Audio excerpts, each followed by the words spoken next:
I have come to this country to learn something of your great achievements. I have come also to convey the greetings of my people and in the hope that my visit may help to create a greater understanding between our respective peoples and those strong links that bind countries together. Though we may know the history and something of the culture of our respective countries, what is required is a true understanding and as appreciation of each other even when we differ. Out of that understanding grows fruitful cooperation in the pursuit of common ideals. Perhaps what the world today lacks most is understanding and appreciation of one another among us nations and people. Therefore, I have come here on a voyage of discovery of the mind and heart of America and to place before you our own mind and heart. Thus, we may promote that understanding and cooperation which I feel sure both our countries earnestly desire. It is true that India's voice is somewhat different. It is not the voice of the old world of Europe but of the older world of Asia. It has its roots deep in the past but it also has the dynamic urges of today. The voice of India and the United States may appear to differ, but there is much in common between them. Like you, we have achieved our freedom through a revolution, though our methods were different from yours. We have placed in the forefront our constitution, the freedom of the individual, the quality of men, and the rule of law. Political freedom without the assurance of the right to live and to pursue happiness, which economic progress alone can bring, can never satisfy a nation. Therefore, our immediate task is to raise the living standards of our people, to remove all that comes in the way of the economic growth of the nation. We have tackled the major problem of India, the agrarian problem. In a country where agriculture is still the principal industry, this reform is essential not only for the well-being and contentment of the individual but also for stability of society. Industrially, India is more developed than many less fortunate countries and is reckoned as the seventh or eighth among the world's industrial nations. But this distinction cannot conceal the poverty of the great majority of our people.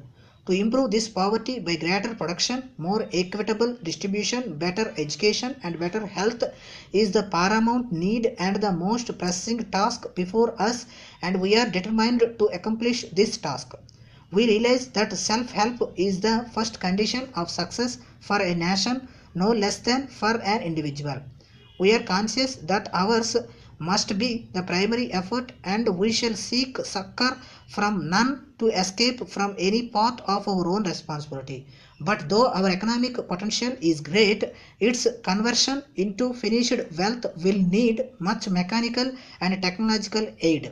Therefore, we shall gladly welcome such aid and cooperation on terms that are of mutual benefit.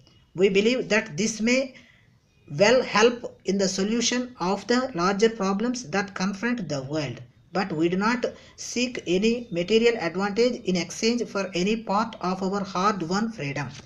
India is supposed to be given to contemplation.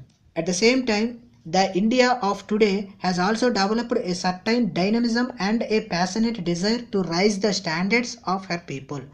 But with that desire is blended the wish to adhere to the moral and spiritual aspects of life. We are now engaged in a gigantic and exciting task of achieving rapid and large scale economic development of our country. True to our democratic principles and traditions, we seek in free succession and consultation as well as in implementation the enthusiasm and the willing and active cooperation of our people. The vast strides that technology has made have brought a new age of which the United States of America is the leader. Today, the whole world is our neighbor, and the world divisions of continents and countries matter less and less. Peace and freedom have become indivisible. The preservation of peace forms the central aim of India's policy. It is in the pursuit of this policy that we have chosen the path of non alignment. It is a positive and dynamic approach to such problems that confront us. We believe that each country has the right not only to freedom but also to decide its own policy and the way of life. We believe in non-aggression and non-interference by one country in the affairs of another and the growth of tolerance between them and the capacity for peaceful coexistence. We think that by the free exchange of ideas and other contacts between nations, each will learn from the other and trust will prevail. We endeavor to maintain friendly relations with all countries even though we may disagree with them in their policies or structure of government. We think that by this approach we can serve not only our country but also the larger cause of peace and good fellowship in the world. Between the United States and India, there has existed friendly and cordial relations even before India gained her independence.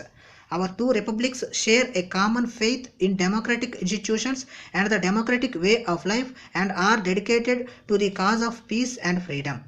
We admire the many qualities that made this country great and more especially the humanity and dynamism of its people and the great principles to which the fathers of the American Revolution gave utterance. We wish to learn from you and we plead for your friendship and your cooperation and sympathy in the great task that we have undertaken in our own country. I have had the great privilege of having long talks with the President and we have discussed many problems which confront the world. I can tell you that I have greatly profited by these talks. I shall cherish their memory and they will help me in many ways in my thinking. I sincerely hope that an opportunity may be given to us before long to welcome the President in our country and to demonstrate to him the high respect and esteem in which we hold him.